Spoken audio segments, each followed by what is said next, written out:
का नाम ये कंबोधिलाल है, कैसा ही रंगो रूप है पैसा ही माल है।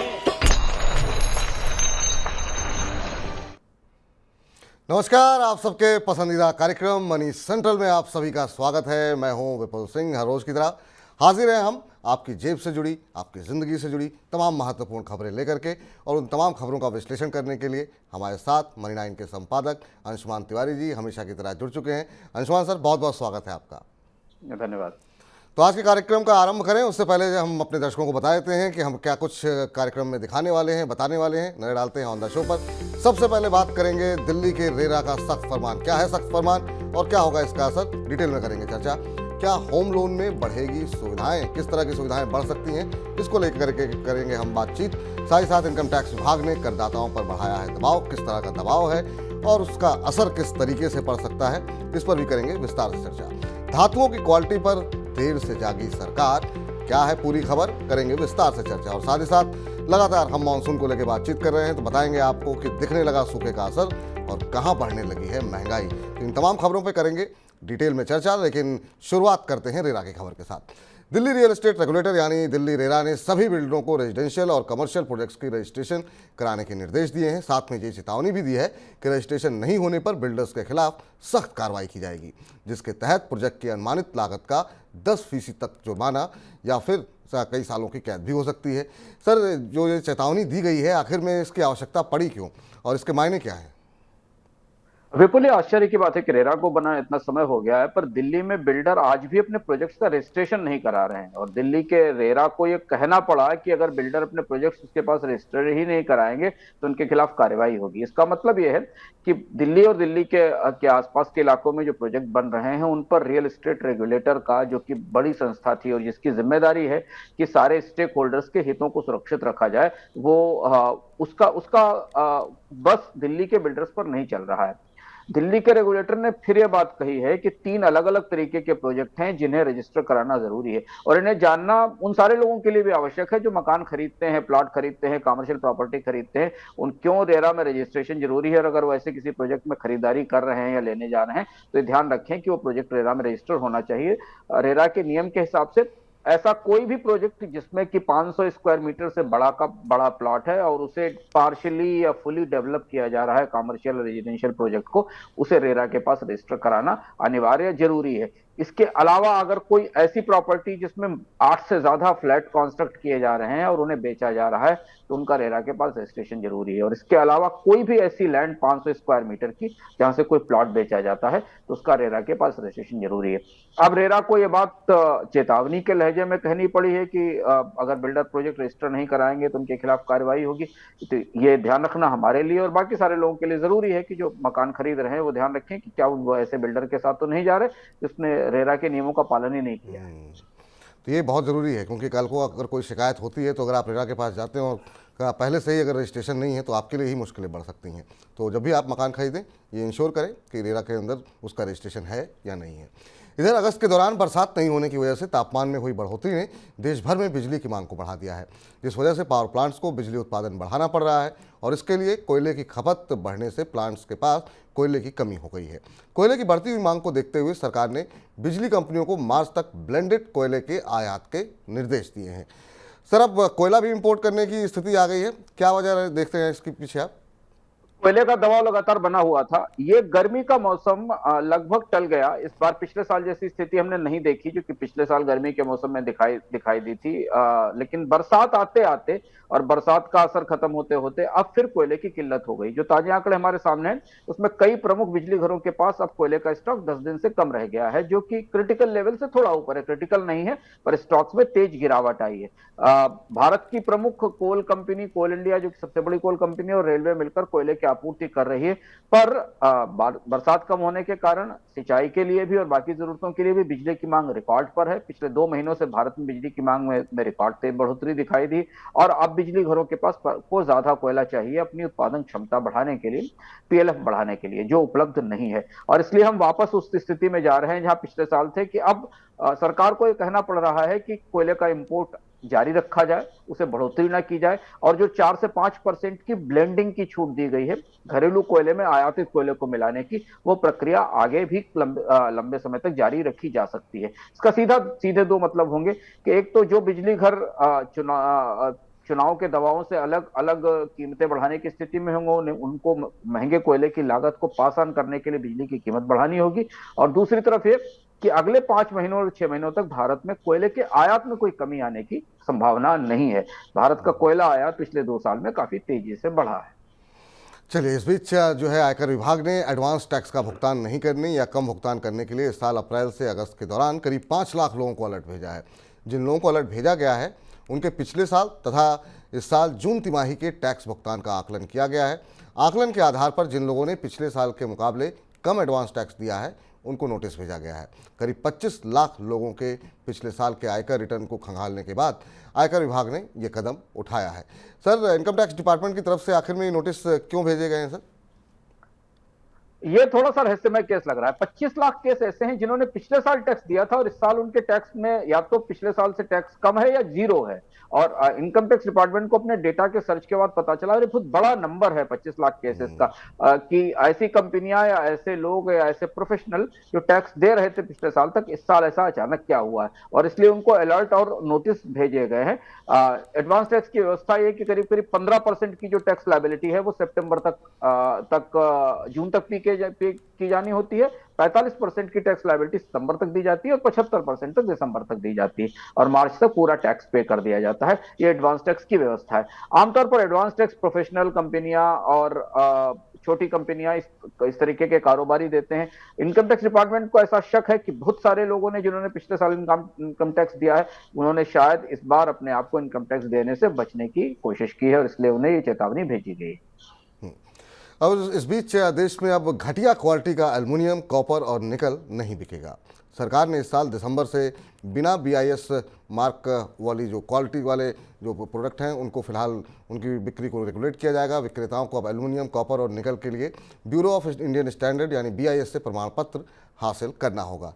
सर, क्या अभी तक भारत में घटिया क्वालिटी का माल बिक रहा था जिस वजह से ये आवश्यकता पड़ी कि अब बिना मार्क के, BIS मार्क के सामान नहीं बेच पाएंगे? हाँ, ये सवाल काफी मौजू है कि सरकार इतने समय के बाद घटिया क्वालिटी के इंपोर्ट्स पर, खासतौर से मेटल इंपोर्ट पर जागी है, और अब ये कहा गया है कि इसमें क्वालिटी कंट्रोल के नए नियम लगाए जाएंगे। देर से पता चला कि भारत में जो प्रमुख मेटल्स आ रही हैं, इंपोर्ट हो रही हैं और बाजार में बिक रही हैं, उनकी क्वालिटी भारत के मानकों के हिसाब से सही नहीं है। अब इसके बाद का अगला चरण यह है कि जब ये नियम लागू होंगे तो शायद भारतीय बाजार से में बहुत सारे जो घटिया क्वालिटी के इंपोर्ट के मेटल हैं, निकल, कॉपर और एल्युमिनियम, इन्हें बाजार से बाहर किया जाएगा या इनकी बिक्री पर रोक लगाई जाएगी। तात्कालिक तौर पर इसका असर हमें कीमतों पर या महंगाई के तौर पर नजर आ सकता है, क्योंकि घटिया क्वालिटी के सामानों की आपूर्ति भी बाजार में थी और वो कीमतें कम रखने में भी मदद करती। पर भारत के रेगुलेटर्स देर से जागे हैं, उनको देर से पता चला है कि मेटल्स की क्वालिटी भारत के बाजार में मिल रही है वो घटिया है। चलिए, देर आए दुरुस्त आए। इधर बैंकों ने RBI से होम लोन में स्टाम्प ड्यूटी और रजिस्ट्री से जुड़े शुल्कों को भी शामिल करने की मांग की है। अगर RBI से इस प्रस्ताव को मंजूरी मिलती है तो इससे लोन टू वैल्यू यानी LTV बढ़ जाएगी। ज़्यादा लोन मंजूर होने से लोगों को घर खरीदने में आसानी होगी। अभी तक बैंक घर की कीमत का 80 से 90% तक लोन मंजूर करते हैं। सर, इस फैसले का होम लोन जो हमारे लेने वाले लोग हैं, ग्राहक हैं, उनको किस तरीके से फ़ायदा होगा? ये विपुल एक दिलचस्प सुझाव है और इसके दो स्टेक होल्डर हैं। बैंक से चाह रहे हैं कि होम लोन के एक्सपोजर्स बढ़ें, यानी अभी तक जो मकान आप खरीदने जा रहे थे उस मकान में जो मकान की कीमत होती थी उस पर तो बैंक आपको लोन देता था, पर उसके बाद जो लीगल कॉस्ट आती थी, रजिस्ट्रेशन की, स्टैंप ड्यूटी की, वो आपको अपने पास से अलग से देनी पड़ती थी। बैंक्स को शायद ये लग रहा है कि ये बढ़ाकर वे थोड़े से बेहतर, ज्यादा बड़े पैमाने पर लोन की बिक्री या लोन के ग्राहकों को बढ़ा सकते हैं। ग्राहकों के लिए सुविधा यह है, मकान खरीदने वाले ग्राहकों को, कि उनकी पूरी की पूरी लागत अब लोन के दायरे में आ जाएगी। यानी अगर पूरा मकान खरीद रहे हैं, 60-70 लाख रुपए का मकान है और उस पर रजिस्ट्रेशन में और स्टाम्प ड्यूटी में 5 से 6 लाख रुपए का और खर्चा होता है, तो उन्हें उसे भी शामिल करने की छूट मिलेगी। जी, एक और महत्वपूर्ण खबर है सर। NBFCs ने अब रिजर्व बैंक से कहा है कि वो जो तमाम लोग हैं उनसे अब जमा भी करवाना चाहती हैं। आखिर में रिजर्व बैंक NBFC कंपनियों को ये छूट मिलती क्यों नहीं है, और क्या ये जो अपील की गई है इसका क्या असर देख रहे हैं सर आप? एनबीएफसी कंपनियों को डिपॉजिट्स के काम से बाहर रखा गया है, क्योंकि शुरुआत से माना गया कि शैडो बैंकिंग का काम लोगों को क्रेडिट देना है, और क्योंकि डिपॉजिट का जुटाने का काम कमर्शियल बैंक्स का है, प्राइवेट और सरकारी बैंक्स का, और उनसे ही कर्ज लेकर एनबीएफसी आगे कर्ज लेती हैं। भारत के पुराने अनुभव डिपॉजिट को लेकर एनबीएफसी कंपनियों के साथ बहुत अच्छे नहीं रहे हैं। उसमें कंपनियों ने डिपॉजिट लिया है और उनका गलत ढंग से इस्तेमाल किया है, पैसा पेमेंट नहीं किया है। और दूसरी एक महत्वपूर्ण बात है कि डिपॉजिट का जो पूरा ऑपरेशन है वो एक खास किस्म की जिम्मेदारी और इंश्योरेंस के साथ आता है, इसलिए भारत में डिपॉजिट इंश्योरेंस की व्यवस्था है। पर एनबीएफसी कंपनियों का अब यह कहना है कि वो एक फुल फ्लेजेड सेक्टर के तौर पर डेवलप हो रही हैं और उन्हें सीधे जमा जुटाने की छूट दी जानी चाहिए, जिसके जरिए वो अपने क्रेडिट को फाइनेंस कर सकें, ना कि वो एक बार क्रेडिट के ऑपरेशन के लिए सरकार बैंकों से कर्ज लें या बाजार में कमर्शियल पेपर जारी करते हैं, म्यूचुअल फंड को बॉन्ड्स जारी करते हैं और उनसे पैसा लेकर फिर आगे कर्ज देते हैं। रिजर्व बैंक के लिए आसान नहीं होगा, क्योंकि डिपॉजिट में के मामले में रिजर्व बैंक का रुख बड़ा स्पष्ट रहा है अभी तक कि जमा का काम केवल बैंकों तक ही सीमित होना चाहिए। चलिए, अब वक्त हो गया है आज की सबसे बड़ी खबर जानने का।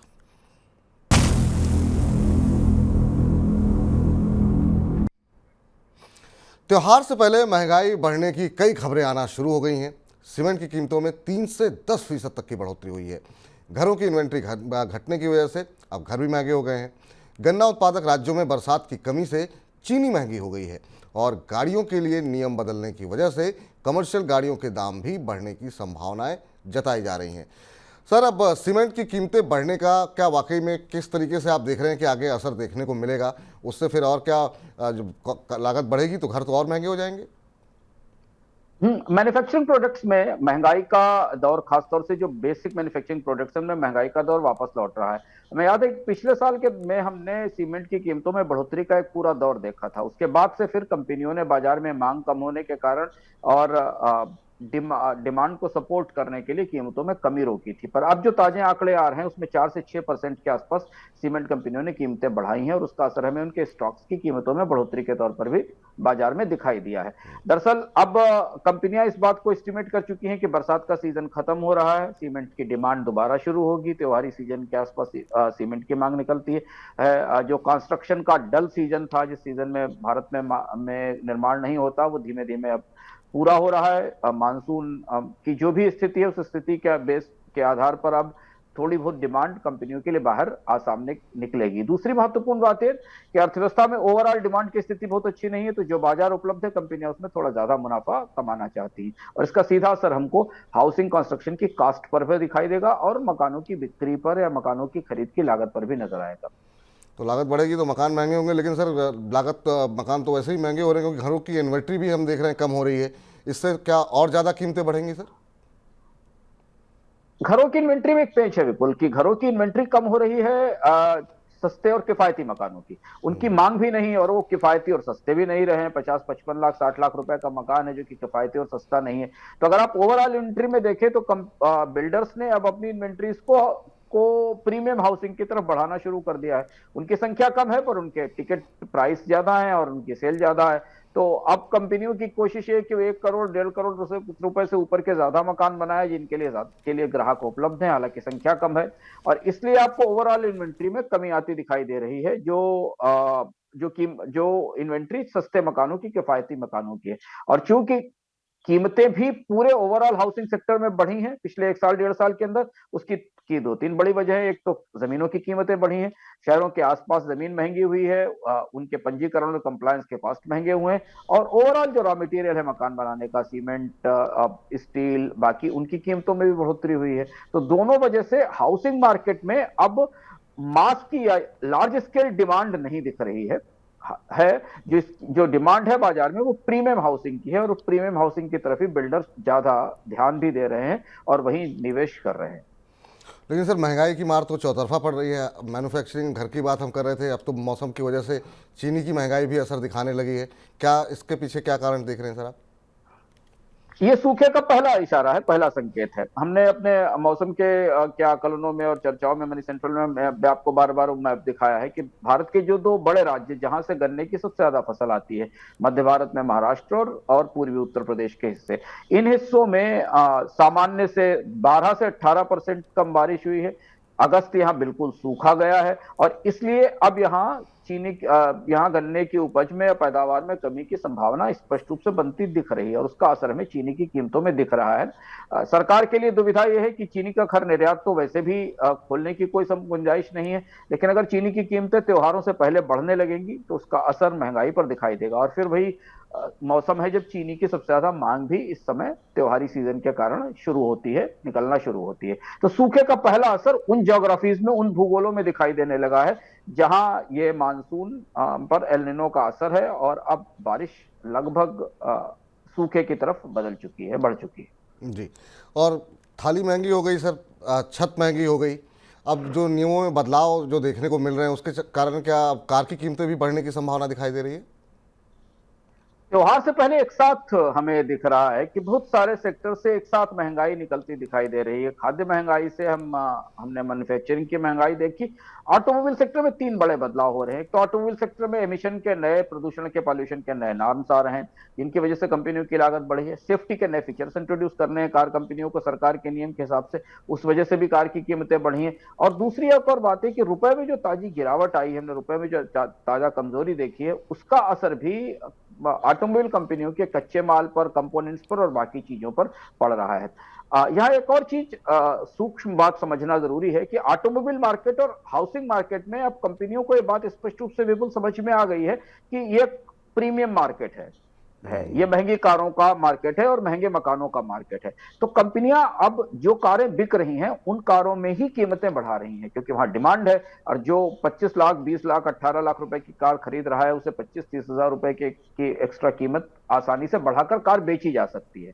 और ये वो मार्जिन लेने की कोशिश है जो कार कंपनियां अभी से लेकर फेस्टिवल सीजन तक करेंगी, थोड़े थोड़े अपग्रेड करेंगी वाहनों में और उनकी कीमतों में बढ़ोतरी करेंगी। तो ये पूरा साइकिल फूड से लेकर ट्रांसपोर्ट तक वाया हाउसिंग अब त्योहार से पहले महंगा होता दिखाई दे रहा है। चलिए, तो ये फिलहाल त्यौहार से पहले जो है जेब ढीली करने की तैयारी वैसे भी हो ही रही है। सब्जियां पहले से ही महंगी है, दाल पहले से ही, हम लगातार मनी सेंटर में बातचीत कर रहे हैं। लेकिन इन सब के बीच में त्योहारी सीजन से पहले स्मार्टफोन की उपभोक्ता मांग में कमी दर्ज देखने को मिली है।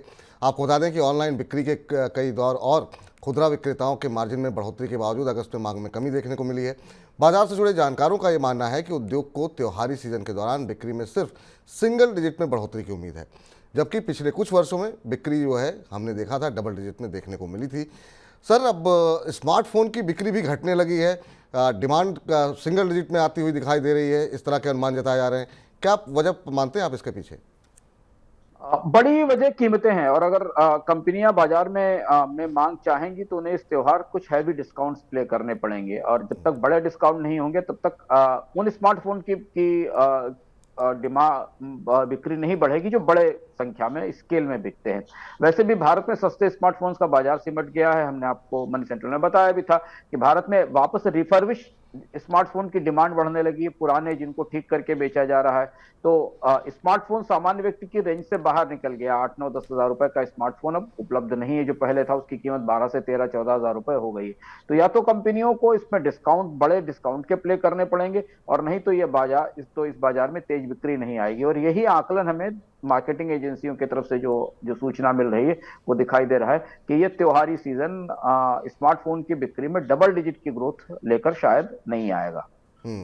इधर रूस के राष्ट्रपति व्लादिमीर पुतिन ने साफ कर दिया है कि पश्चिम के देश जब तक उनकी शर्तों को नहीं मानते तब तक रूस ब्लैक सी ग्रीन डील में वापसी नहीं करेगा।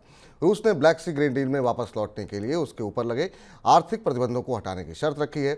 इस डील से रूस के बाहर होने की वजह से अंतर्राष्ट्रीय बाजार में गेहूं की कीमतों में तेजी देखी जा रही है, जिस वजह से लगातार अनाज की महंगाई जो है फिलहाल बढ़ती हुई दिखाई दे रही है।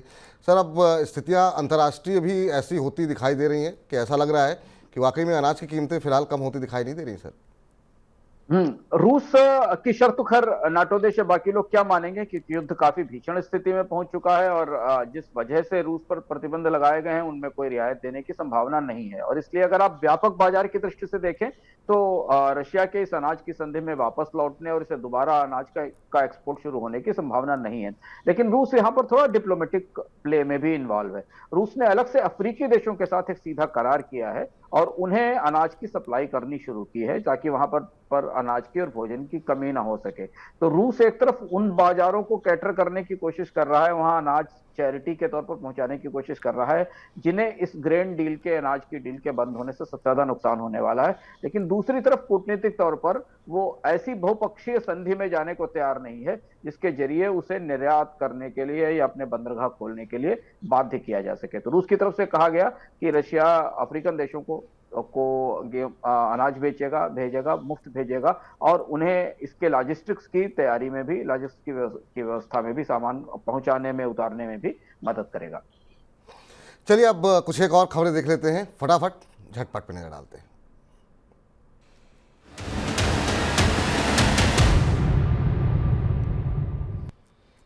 आरबीआई ने लेन देन के लिए बैंकों की तरफ से ग्राहकों को दी जाने वाली प्री सैंक्शनड क्रेडिट लाइन की सुविधा को भी यूपीआई प्रणाली में शामिल करने की घोषणा की है।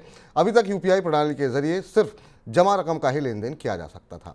आरबीआई ने अप्रैल में यूनिफाइड पेमेंट्स इंटरफेस का दायरा बढ़ाने का प्रस्ताव रखा था। इसके तहत बैंकों की तरफ से ग्राहकों के लिए पहले से मंजूर ऋण सुविधा यानी कि प्री सैंक्शन क्रेडिट लाइन से लेन देन की मंजूरी देने की बात कही गई थी।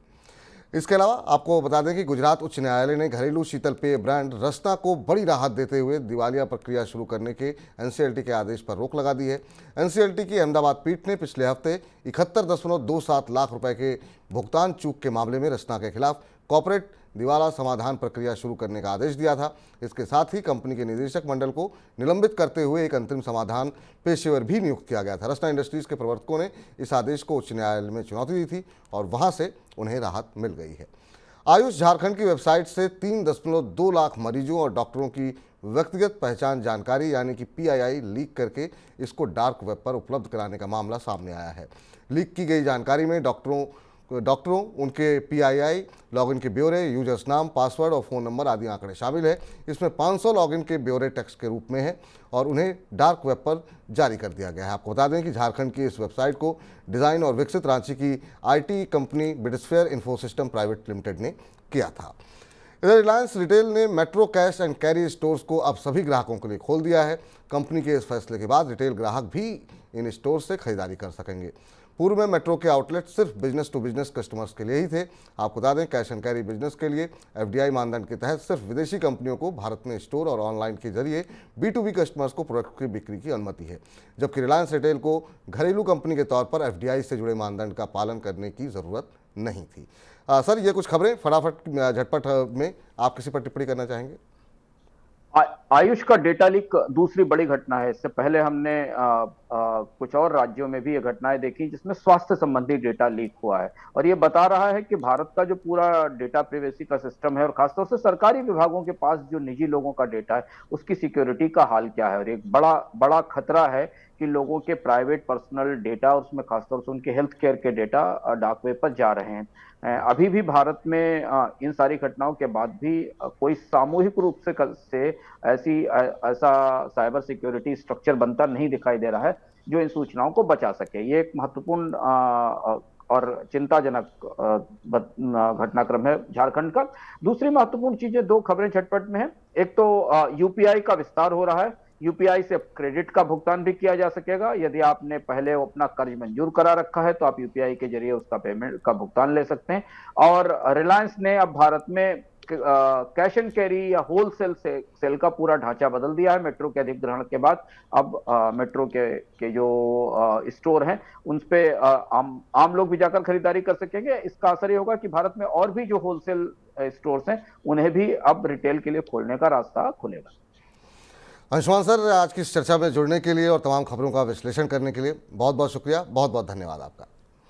तो फिलहाल अब मनी सेंटर को तो समाप्त करने का वक्त आ गया है, लेकिन एक बार आपको फिर से याद दिला दें कि अभी तक अगर आपने हमारा मनी9 का ऐप डाउनलोड नहीं किया है तो तुरंत डाउनलोड कर लीजिए, क्योंकि वहाँ पर बहुत सारी एक्सक्लूसिव खबरों के साथ साथ फील्ड्स के माध्यम से तमाम अलग अलग कार्यक्रमों के माध्यम से आपकी जेब का ख्याल कैसे रखा जा रहा है ये लगातार बताया जा रहा है। कुछ विशेष कार्यक्रम है जो सिर्फ ऐप पर उपलब्ध हैं, तो अभी मनी9 के ऐप को आप डाउनलोड कर लीजिए। आपको खबरें पढ़ने का शौक़ है, विस्तार से जानने का शौक़ है, तो मनी9 की जो वेबसाइट है उस पर जाइए और वहाँ पर आपकी जेब से जुड़ी हुई ज़रूरी छोटी छोटी जानकारी, चाहे वो शेयर बाज़ार से जुड़ी हो, प्राइमरी मार्केट से जुड़ी हो, म्यूचुअल फंड से जुड़ी हो, निवेश से जुड़ी हो, खपत से जुड़ी हो, तमाम खबरें आपको वहाँ पर मिल जाएंगी। तो फिलहाल के लिए मनी सेंट्रल में इतना ही, लेकिन आप लगातार मनी 9 के साथ बने रहिए। फिलहाल के लिए नमस्कार। ऐसे ही का तन्हा